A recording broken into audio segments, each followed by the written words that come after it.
Peace. My name is MystyMoon, and I am an integrative health coach for women. And my purpose is to help women heal physically, emotionally, mentally, and spiritually. And today we're going to be covering the mental aspect of healing through a tool called mind mapping. All right, so let's get into it.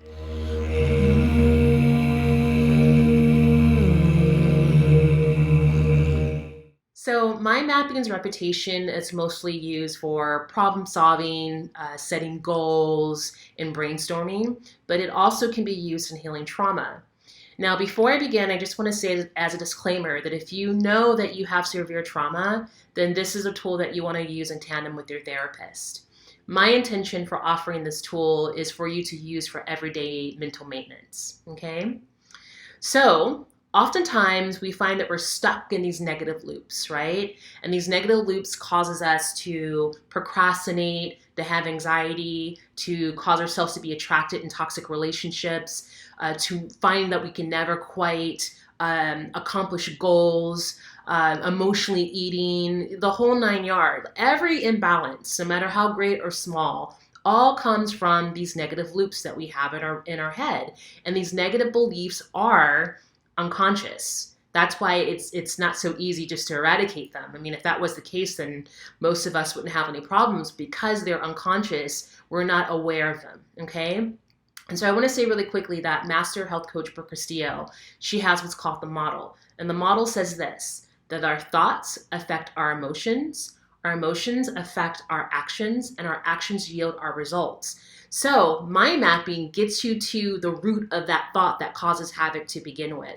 It's almost like reverse engineering is a way that I like to think of it. So let me first clarify before we go more into how this mind mapping works of what trauma is and how trauma works. And there are various degrees of trauma. Of course, there's a trauma where, being sexually assaulted, physically abused, also verbally abused as well, but it also can sneak into our subconsciousness in a very subtle way. So I'll just give you an example. So you're 4 years old. Your mom is there. Mom's exhausted. Mom's been working all day. She's been cleaning the house. She's dealing with dad. She's got her own trauma unconsciously that she's not even aware of that's triggering her actions in the moment. And there's this moment where you want mom's attention, but mom can't give it to you in that moment. Maybe she snaps. Maybe she just straight up ignores you. And your little precious 4-year-old brain can't understand what's going on with mom. The 4-year-old brain just sees it as, oh, mom doesn't love me. Why isn't mom responding to my needs? And then in that moment, a seed gets planted that you're not worthy. It's very subtle, but it's in the unconscious mind. And if that type of interfacing continues to happen with your parents, like if there's constant abandonment, if there's constant, like in that case, again, like mom is just doing the best. Regardless, I just also want to say that most parents are doing the best that they can, what they know and what they have. Okay, they have their own subconscious traumas that they're dealing with. They have their own stresses. So when things like this happen, oftentimes when we have trauma from childhood, it's not intentional. Our parents, like I said, they're just trying to get by, but the truth of the matter is trauma does exist, and trauma also gets passed down from generation to generation.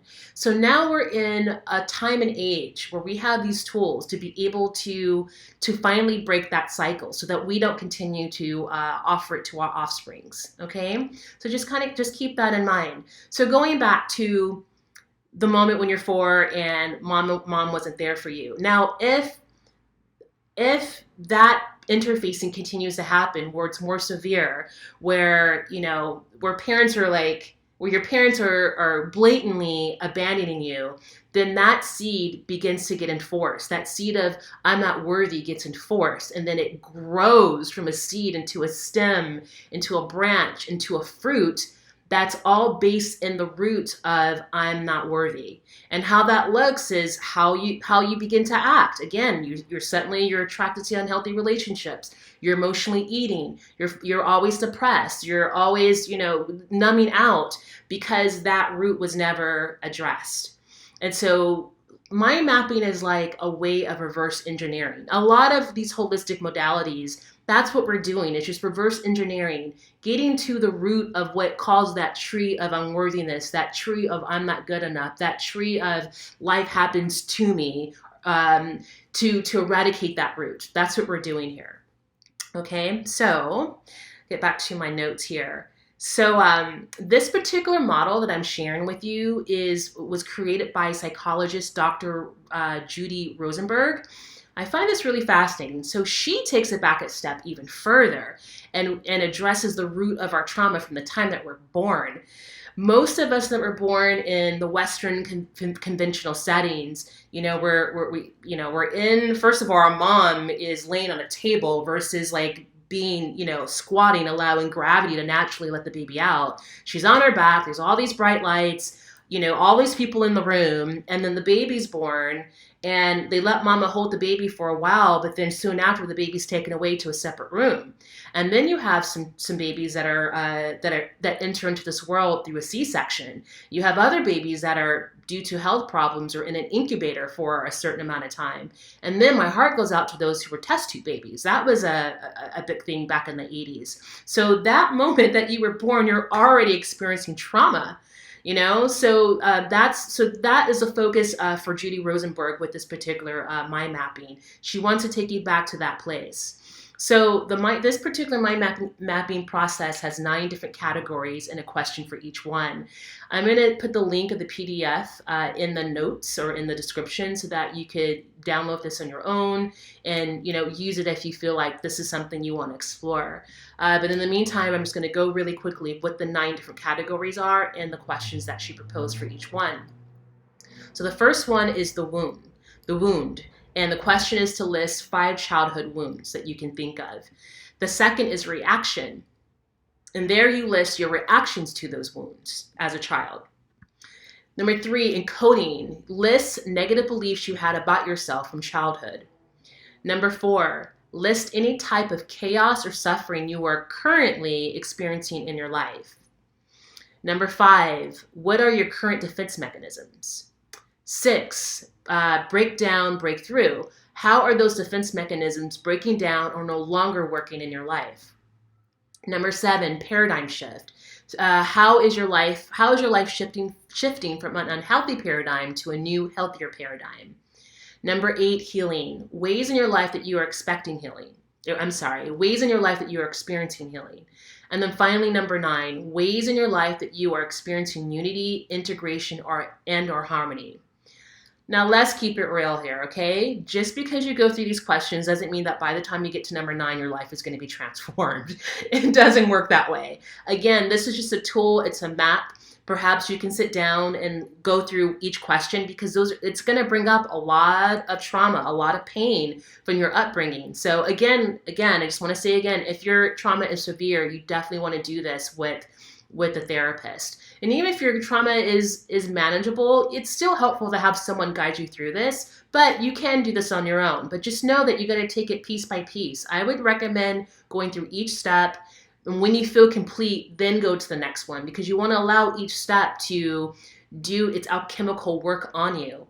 And again, another thing I want to say in conclusion, that when it comes to healing, it always starts with awareness. Again, these negative beliefs are in our unconscious mind. And the moment that we can just simply be aware of it, it stops it in its tracks and it begins to neutralize it. There's a whole energetic chart that quantifies the frequency of each emotion, and the emotions of despair, of depression, of hate, of fear, and jealousy, that's all in the lower vibration frequency of this chart. And then in the top, you have love and happiness and enlightenment. And neutrality is right in the middle. So what that means is the moment that you can just simply be aware, you neutralize it. You don't feel good and feel, excited, but at least you neutralize it in that moment. And then from there is when you continue doing the healing. So again, these questions, it's just giving you tools to be able to be aware of those emotions that you can at least neutralize it. It's a start. It's an amazing start. So yes, that is my share on mind mapping. And I hope that this has inspired you in some way or have been helpful in some way. Again, the PDF file is going to be in the bottom, so you can do this on your own. And if you would like any support in healing your life holistically, please reach out to me. This is what I do. I integrate tools like this for my mapping to address the mind. We do inner child work. We do emotional intelligence to address the emotional aspect of yourself.